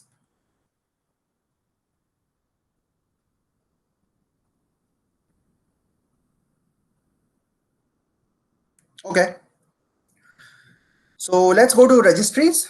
So of course, when you work with containers, you also work with different registries. So there are 3 different kind of registries. You have private registry, you have public registry, and then you also have a marketplace registry. Private registry are the most trusted ones. Public registries, we should always operate with a zero trust model, except the official repositories, which are maintained and curated by the original creators or the owners. And then marketplace registries is the one where different vendors kind of have their own setup with the cloud provider, and then they provide their products as a part of that registry. So these are the 3 different kind of registries which we have in terms of availability. If we combine both of them, the container security and the registry security, we need to always have a private registry. When we have a private registry, we can always keep our images close to runtime, which means whatever we are creating on premise or on the cloud is the same, same version that gets pushed to it. There is nobody who can basically just download it, make changes, and release a new version. So it gives us a very good layer of security. And then even if we have to use Docker Hub, we should always be using a curated registry rather than just going ahead and blindly using some random publicly available registry and images. So that is related to registry. Apart from that, whenever you have a base image or any public image which you use as a part of your Docker file, you should always scan that image and perform static analysis. So there are community editions of Aqua and Claire, which are most commonly used, and you should always incorporate them in your CI/CD pipeline so that your images are properly scanned and tagged, and they adhere to the most recently discovered vulnerabilities which are known in the market, and that will give an additional layer of security to those images. And then to just make it super secure, we need to have an automation around this process. So your Docker file, whenever somebody changes it, it should be able to automatically build an image and push that image on a registry. And then your runtime should be able to just pull the image and should be able to run it. So this entire process, if we can just automate it and remove the manual efforts and take care of all the important points that I've just mentioned, I guess the container lifecycle can be very well dealt with. So any questions?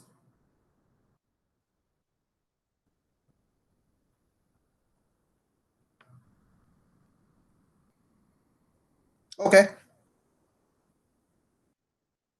So then we come, so one of the important points which I said was that we should not be storing any sensitive data in containers. So now let's start, exploring AWS services in terms of container, how you can address those security issues by using native AWS services.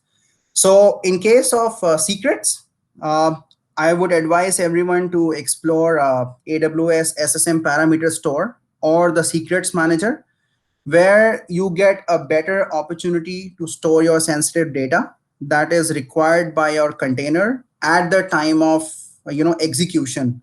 So while the image is sitting there, you don't really need to publish your secrets out to the world. But at the time of execution, when this image is pulled and is being run by any underlying orchestration engine, all the secrets can be absolutely managed in a very safe and secure and encrypted way using these two services which are provided out of the box by AWS. So secret management in containers on AWS should always be done either using a parameter store or a secret manager. Of course, secret manager is more secure because it also provides a dynamic secret rotation. That's a feature which was initially introduced by HashiCorp Vault, but now secrets manager support it very well. So it is the safest option, but then parameter store is again another very safe option to kind of allow an encryption and authentication authorization on the sensitive data. So we have talked about containers. We have also talked about the sensitive data that the container needs to run. Now let's talk about how do we secure a container host. So when you talk about container host, if you are using EC2 type instance and not exactly Fargate, because if you're using Fargate, then Amazon is taking care of it. If you are using your own EC2 type instance, then you have to make sure that you harden it so that you use certain tools like Bastille or AppArmor, which is basically a very famous tool to just harden the kernel, or just lock your infrastructure resources so that nothing unknown can actually penetrate and start using the underlying infrastructure. So we have to do hardening. We also have to engage in continuously protecting our infrastructure. So systems manager gives you the power to do patching and also to maintain the state of your infrastructure at different point of time, just in case. It's just like a restore point. Something goes bad, you can definitely come back to a specific state of your infrastructure. And then WAF is again a web application firewall, which is an added layer of security, which is again can be exposed publicly if your container are running some sensitive application which has to be advertised in a public domain.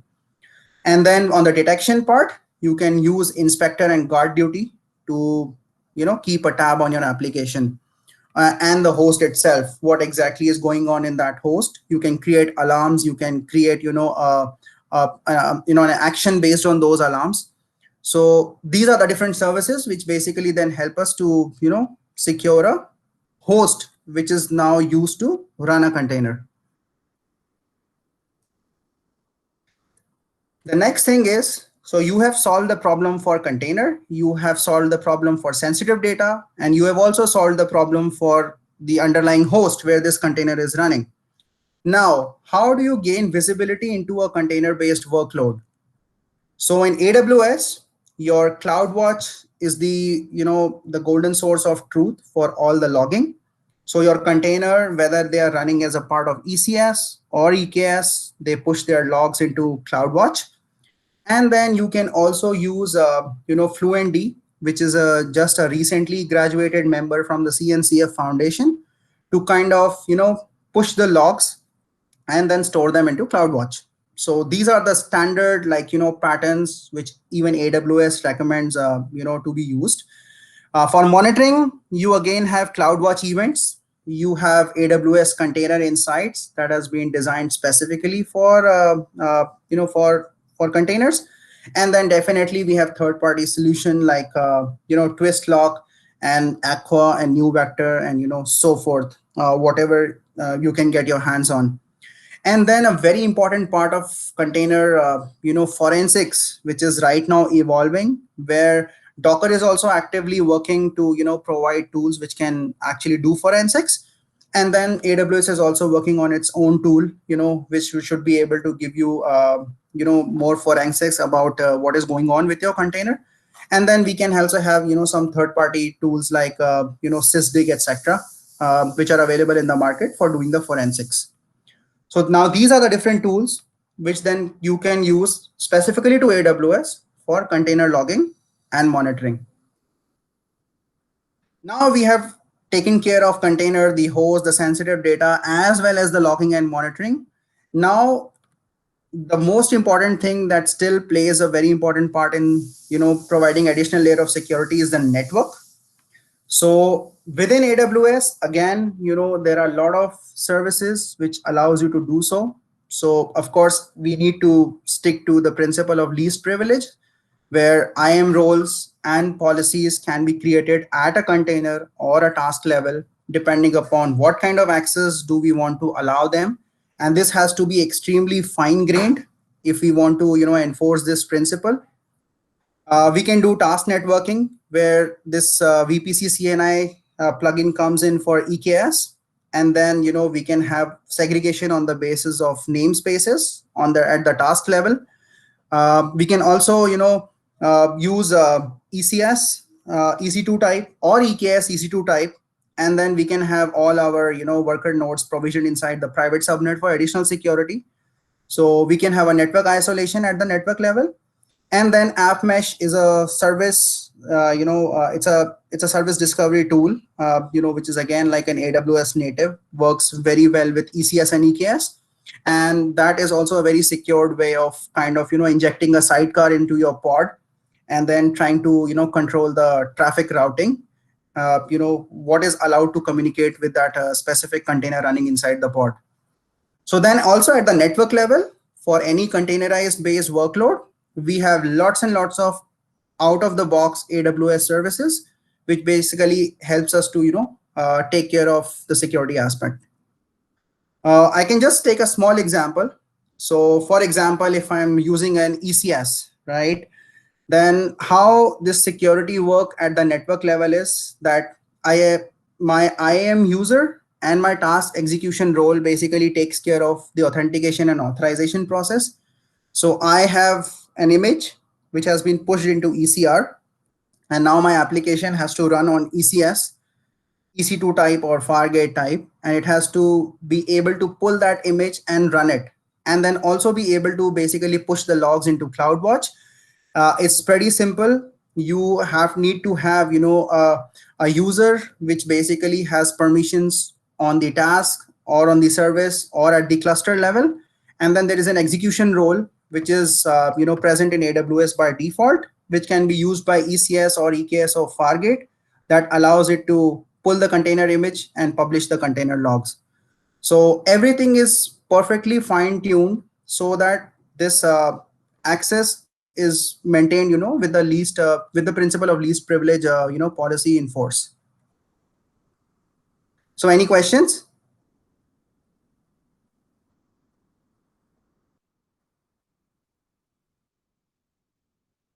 And then I think I would just take maybe a couple of more minutes to talk about these advanced features. So now we are moving to a level where applications are containerized. We also have like so many options out of the box on AWS on container security. And then we still want to not stop and want to deal with any of the loops which are there in the container ecosystem.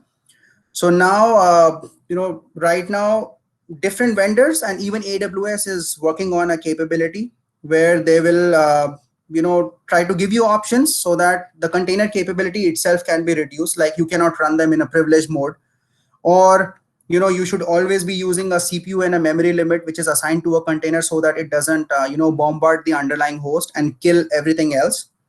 There can be a cluster level or a namespace level isolation which is already provided, and then of course the resources has to be restricted at the container level so that we can figure out if there are any problems with that specific resource.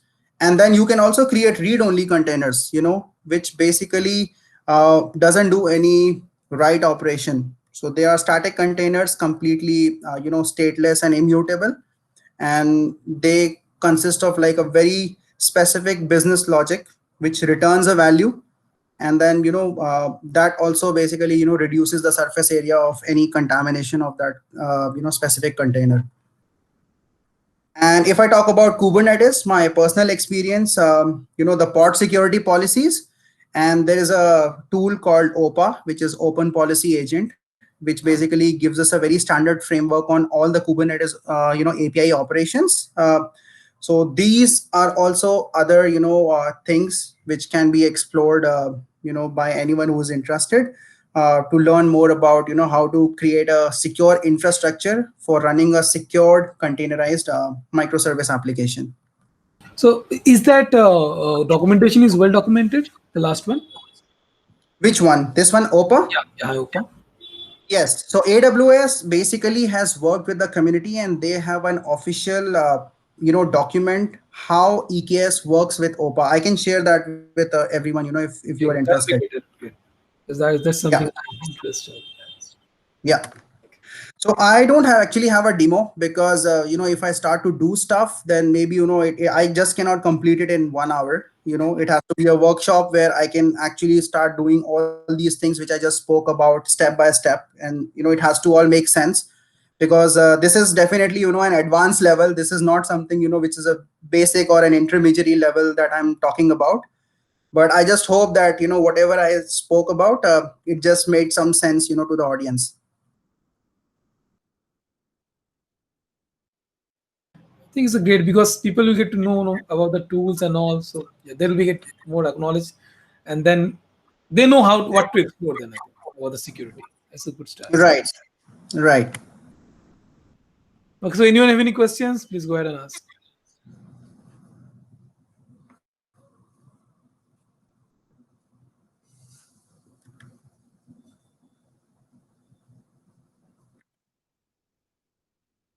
Yeah, so I think Deo, I am done. Thank you, Abhishek. So that was quite insightful on the container security part. So I think I have recorded the complete session. So the session will be available soon on the Google Drive. I will just share the link. Uh, uh, and I already have got the communication from the AWS that besides these, because they replied quite late, like yesterday night only. They could have helped me in promoting this session as well. I was late in actually emailing them. So they actually told that I need 2 more sessions after this, and they will list our group in, the AWS community page officially. And so that response I already have got from the AWS. So I will actually create 2 more sessions, like in a very quick time, like maybe in the I will just vote for the topic on my meetup group, so that I could know that what people want to hear, and accordingly I'll create other sessions and get the speakers again from around the world. So that's it. Yeah, thank you. And I will just see the recording, and I will just share it on the on my LinkedIn, so that your people can view. Thank you.